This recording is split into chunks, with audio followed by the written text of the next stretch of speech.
it's like for our audience. You know, we've been doing this show to sort of bridge the gap and show, you know, like sort of the balance. What are you guys doing? I mean, as CNN or that to do the same for the people? I mean, that's what we're coming to Saudi Arabia and talking to you guys and talking to other people and trying to hear what people are saying. What's the message? I think the message is that it's like your message in a way that here, listen to these people, hear what they have to say, hear that they're normal people, hear that they have everyday issues, hear how they really feel about it, and then make your judgment on what you really think.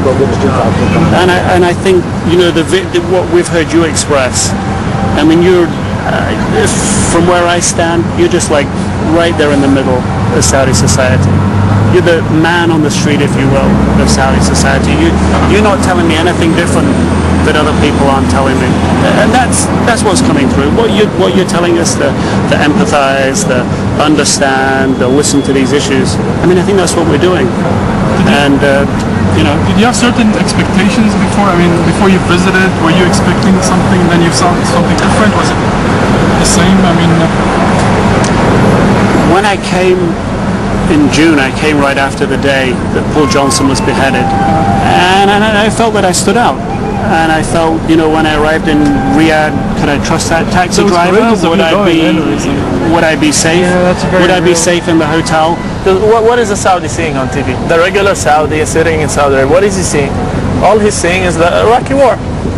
He's not seeing the Jewish person who we met today, Jewish American, who is defending the Muslims in Guantanamo Bay, and who spent 2 years of his life just defending the Muslims, looking for justice. Saudis don't see that. People in our country, when they will see the show, we will get some people who are not happy with what we're doing. They think we are distorted,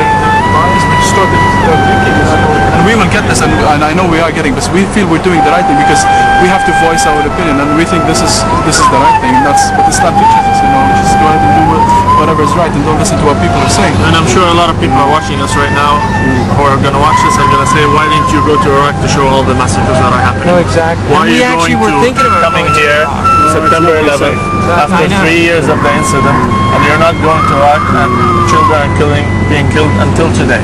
Why are you doing that? I know this is in the mentality of a lot of our viewers. A lot of people are going to... And that's why I stress to say here in this spot that this is a place not to remember this. This is the place to remember all civilians who have died, whether we are in New York or in Iraq. If I was in Iraq, I would mention New York. It's a principle, like Isa said. You know, there are plenty of people covering the situation, right? You're doing something different. You're adding another flow. You're adding another piece.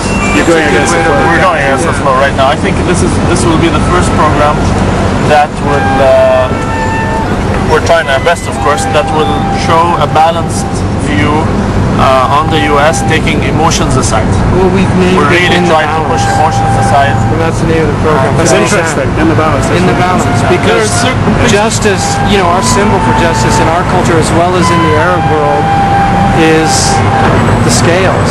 And it's just trying to get beyond the emotion weighing that scale too heavily on one side and trying to just be fair on both sides.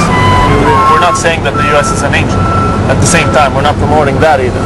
We're saying that it has good, it has bad.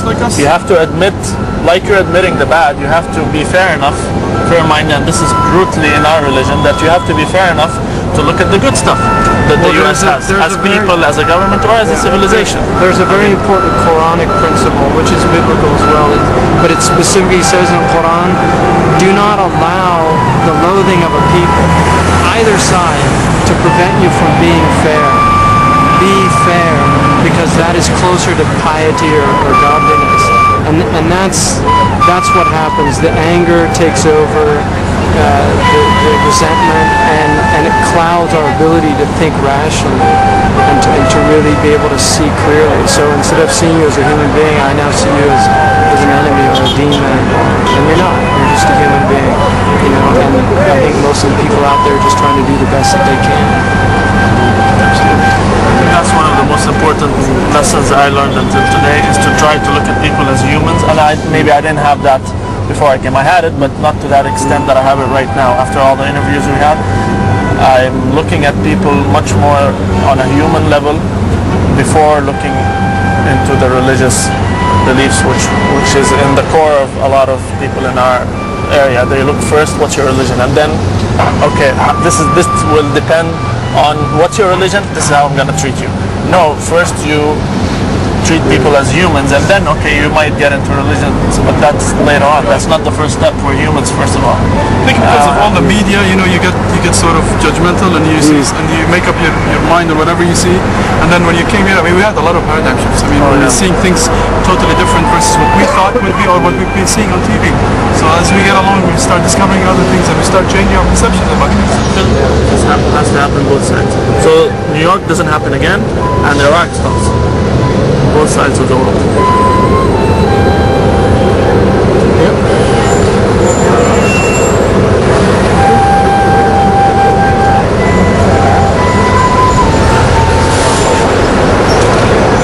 فهو ايش يعني دحين الجوانتانامو لما تكلمنا مع مايكل راتنر. ايوه يعني انا الحقيقه بصراحه يعني كنت ابغى اقول كلمه بس كنت مع الشيخ حمزه ما وداني اقول انه اظن صار الان لوان نصحى يعني انا ما عندي استعداد لما ارجع اسمع واحد يجي يقول لي انه ابغى كل اليهود يتذبحوا من وش الارض، وما ابغى اسمع امام يقعد يقول اللهم ابيد اليهود ومن والاهم بالتعميم ككل. وانا شايف بعيني حاليا يهودي قاعد يسوي للمسلمين من وقته من جهده البليون ونص مسلم ما سووه. وشفت الانجليزيه هذه حطت 3 من اللي خرجوا من غوانتانامو عندها في البيت، مين من المسلمين سوى العمل؟ فاظن انا يعني بقول لك نرجع لمبدا نرجع لمبدا دائره التاثير ودائره الاهتمام. يعني احنا اللي عمالين بنعمله بنركز في دائره الاهتمام، وايش اللي عملوا اليهود وايش عملوا المسلمين ولا الاحداث اللي حصلت واحنا مضطهدين، بس كلام. هذول اللي عملوا مايكل مختلف انه هو ركز على دائره التاثير. انا ايش اقدر اعمل فرق، وعمل الاورجنايزيشن حقته هذا اللي ليه بس ليه تسال نفسك ليه؟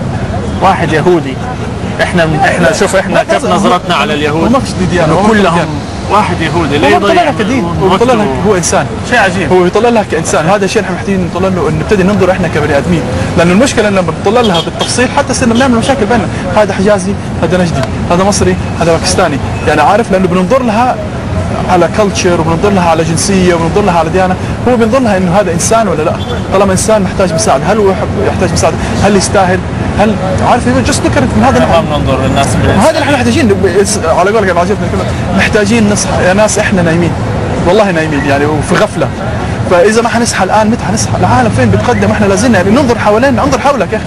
هل في دولة إسلامية وصلت لأي شيء مستوى نفتخر به؟ يعني سيبك من واحد ولا اثنين دكتور ولا دكتورين عملوا شيء، لكن بصفة عامة لا في الرياضة لا في الأدب لا في الفن لا في أي، حتى في السياسة. دولة عالم ثالث ما عندنا، وعندنا ريسورس وعندنا موارد وعندنا بس لازلنا في غفلة ولازلنا في نوم ولازلنا في سبات. فمحتاجين أو ما حنسحب، يبغى لها شوك، يبغى لها عارف واحد يجي كذا يهزك يصحيك، عارف، وده اللي محتاجين.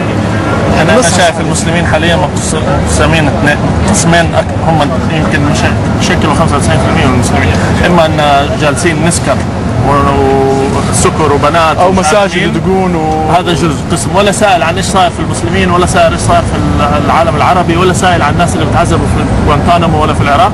وعندنا جزء ثاني أوكي مهتمين بهذه الأمور لكن جالسين في المسجد، وبالنسبة لهم غير المسلم هذا كافر ولا نتعامل معاه، ولازم كلهم يدبروا وكلهم يقتلوا سواء كانوا في البلاد الإسلامية أو خارج المسلمين.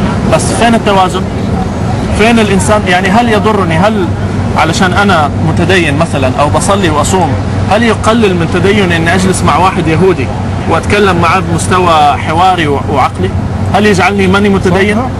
ليه ما الاقي واحد بيصلي ويصوم وملتحي وبكل اهتماماته الدينيه وفي نفس الوقت بيتعامل مع الناس بانسانيه؟